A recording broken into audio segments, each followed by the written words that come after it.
বিসমিল্লাহির রহমানির রহিম। আসসালামু আলাইকুম। আজ যে বিষয়টা নিয়ে কথা বলব সেটি হচ্ছে অন্তর্বর্তী সরকারের অথৈবচন ও আওয়ামী লীগের কার্যক্রম নিষিদ্ধ বা স্থগিত। বর্তমান এই অন্তর্বর্তী সরকার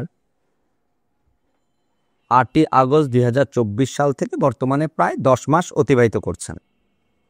এই সরকার বসার পর থেকে বিভিন্ন মিডিয়াতে এবং এই সরকারের উপদেষ্টাদের মুখ থেকে আমরা যেই জিনিসগুলা প্রায় শুনে আসছি সেটা হচ্ছে ওনারা বড় মাপের খেলোয়াড়, দুর্নীতিমুক্ত সমাজ গঠন করবেন, ন্যায় বিচার প্রতিষ্ঠা করবেন, সমতা ও ন্যায্যতার ভিত্তি স্থাপন করবেন, আন্তর্জাতিকভাবে বাংলাদেশের মানকে এত উপরে সমুন্নত করবেন যে সারা বিশ্ব এক নামে বাংলাদেশকে চিনবে, অর্থনৈতিকভাবে সমৃদ্ধ করবেন যেন সারা বিশ্বের জন্য আমরা রোল মডেল হতে পাই, এবং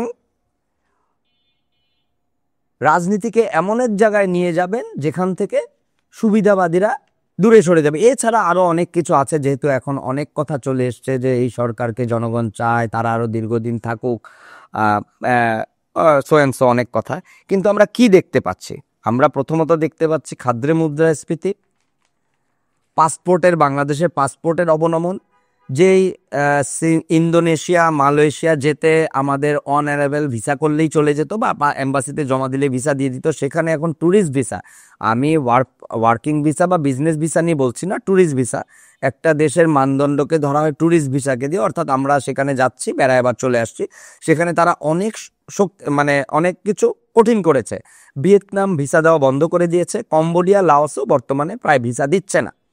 আচ্ছা, মধ্যপ্রাচ্যের দেশগুলোকে দেখি তারা ভিসা বন্ধ করে, আবার কিছুদিন পরে আলোচনা করার পরে বলে যে আমরা ছাড়ছি, তোমাদের কিছু ভিসা দিচ্ছি। অর্থাৎ সেটা বলছি আমি আমাদের ওয়ার্ক পারমিট ভিসা বা বিজনেস ভিসার ক্ষেত্রে।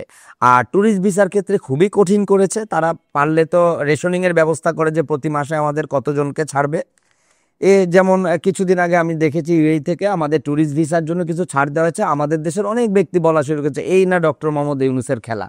কিন্তু যখন তারা বন্ধ করলো তখন তো তোমরা শব্দটা বলনি, টু শব্দটাও করনি। অর্থাৎ ওনারা আমাদের ভিসা দেওয়া বন্ধ করেছে, সেটা আবার সীমিত পর্যায়ে চালু করেছে। তো খুশি হওয়ার কিছু নেই। আমাদের পাসপোর্টের অবস্থানটা কি, সেটা হচ্ছে আমার দেখার বিষয়। এছাড়া অর্থনৈতিকভাবে চলছে ম্যাজিক।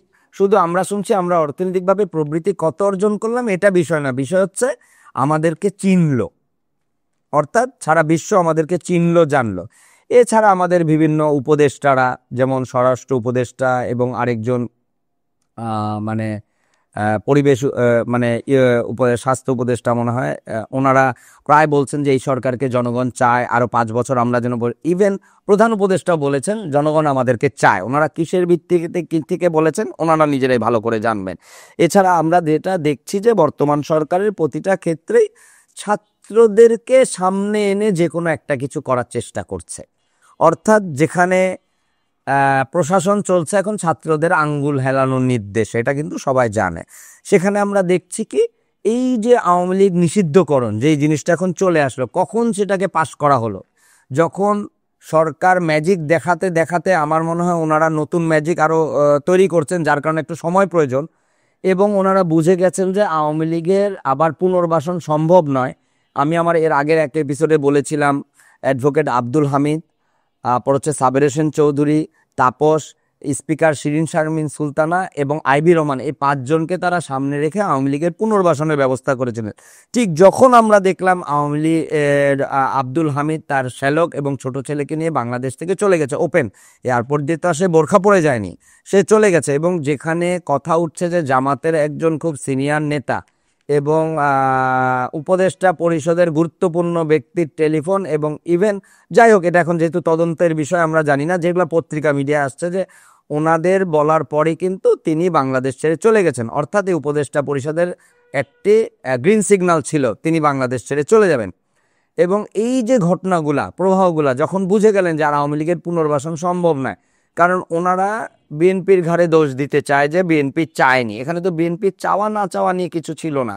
তারা ক্ষমতায় বসেই তো প্রথম আওয়ামী লীগের কার্যক্রমকে আপাতত স্থগিত করে দিতে পারতেন, বিচার প্রক্রিয়া শেষ না হওয়া পর্যন্ত একটা অধ্যাদেশের মাধ্যমে পারতেন। সেখানে এত বড় একজন আইন উপদেষ্টা থাকতে, যিনি কিনা নিজেকে কথায় কথায় জাহির করেন, যার দুর্নীতি এবং যার প্রেম কাহিনী শুনতে শুনতে আমরা ইউটিউব এবং মিডিয়ার কল্যাণে এখন আমাদের কান ঝালাপালা হয়ে গেছে তার প্রেম কাহিনী এবং দুর্নীতি।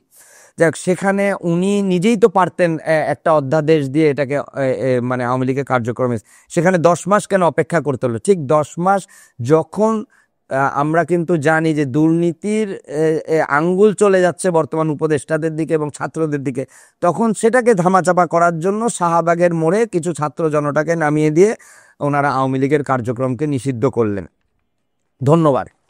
আওয়ামী লীগের কার্যক্রম নিষিদ্ধ হওয়াতে আমার মনে হয় না দেশ ও জাতির কোনো ক্ষতি হবে, বরঞ্চ দেশ উপকৃত হবে। কারণ কি, এখানে রাজনৈতিকভাবে এরপরে কিন্তু বিচার্যের বিষয় চলে আসবে যে কারা লাভবান হবে এর ফলে। সেটা নিয়ে ইনশাল্লাহ আমরা পরবর্তী এক এপিসোডে আমি বলার চেষ্টা করব।